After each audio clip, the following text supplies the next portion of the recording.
Have you ever wondered how companies deal with unpaid bills and customer bankruptcies? Well, today, we're taking a deep dive into the realm of bad debt accounting, where numbers confront real-world challenges. From direct write-offs to calculating the bad debt allowance, we'll unveil the mysteries behind it all. We'll also uncover how accounting fraud can sneak into the mix. So, buckle up because you'll be a bad debt accounting pro by the end of this video. Ready to count those coins? Let's roll!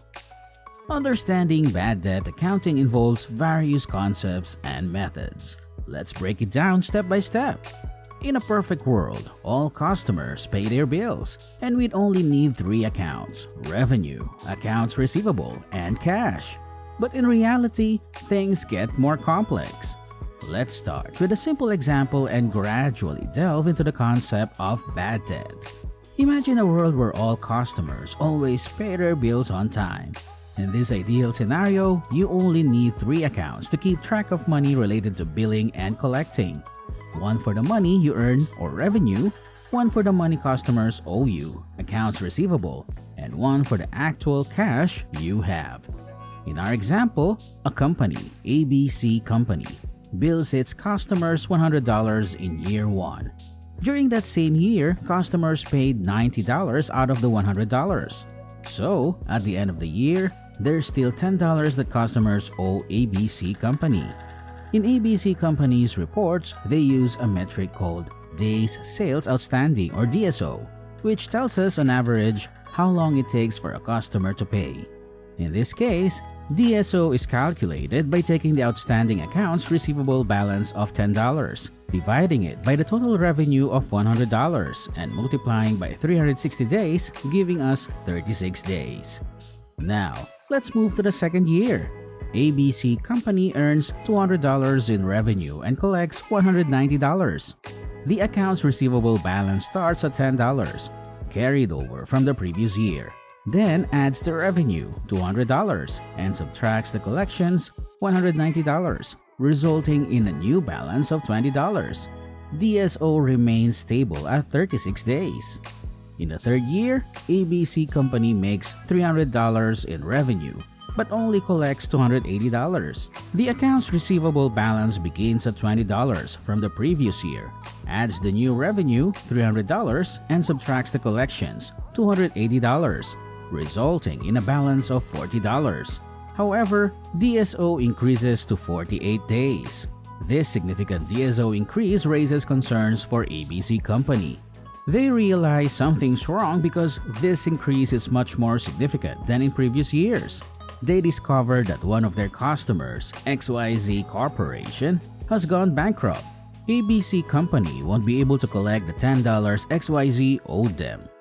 At this point, ABC Company needs to take action. They record a direct write-off to remove the accounts receivable asset from their balance sheet by reducing the accounts receivable account. The corresponding entry records this loss as bad debt expense on the income statement. This is a tricky step for ABC Company because they initially assumed that all customers would pay.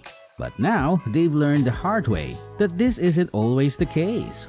To avoid such situations in the future, ABC Company decided to be more cautious. They start regularly setting aside some money for potential bad debts based on their expected losses.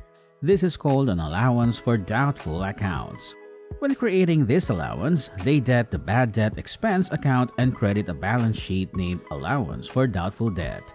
This way, they are prepared for potential losses and can better manage their finances. Figuring out how much money a company might not get back from its customers can be done in several ways. First, there's the income statement method. This method examines the company's financial records, specifically the income statement.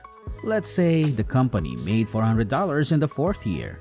Based on past experience, where about 2% of sales were not paid, the company decided to set aside $8 in an account called Allowance for Doubtful Debt. This $8 is considered a cost and is recorded in an expense account called Bad Debt Expense. On the balance sheet, once the company has collected cash from customers, it can figure out how much money it's likely to get from the remaining unpaid bills, which is $32 in this case. The second method is the balance sheet method. Here, the company looks at its balance sheet.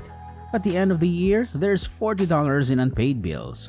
After reviewing the details, the company estimates that 20% of these $40 won't be collected. So, it records $8 as bad debt expense and also adds $8 to the allowance for doubtful debt account.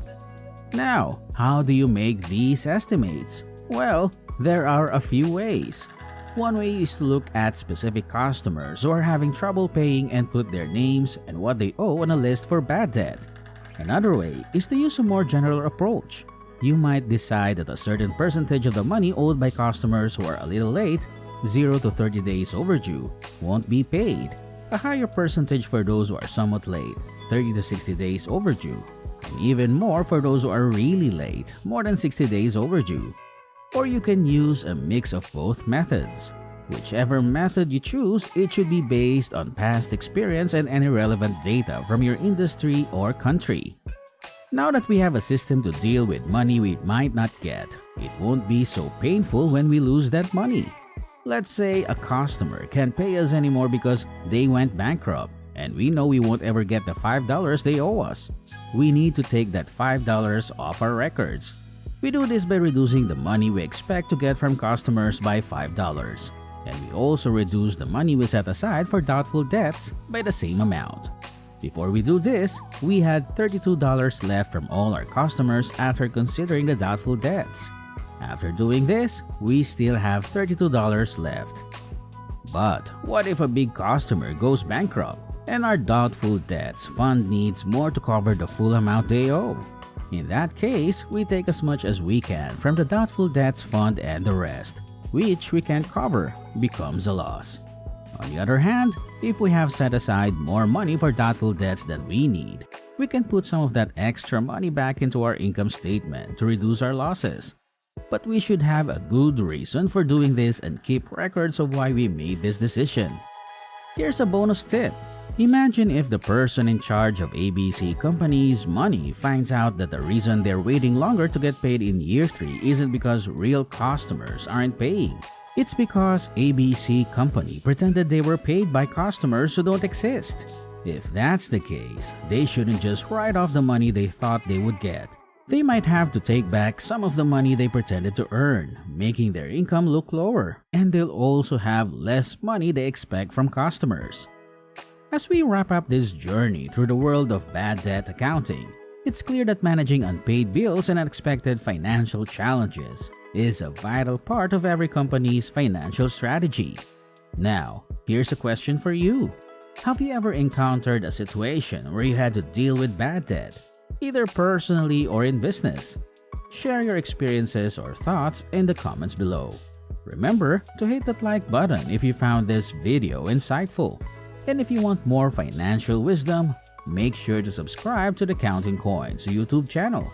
We're here to help you navigate the complexities of finance, one coin at a time. Thanks for joining us today.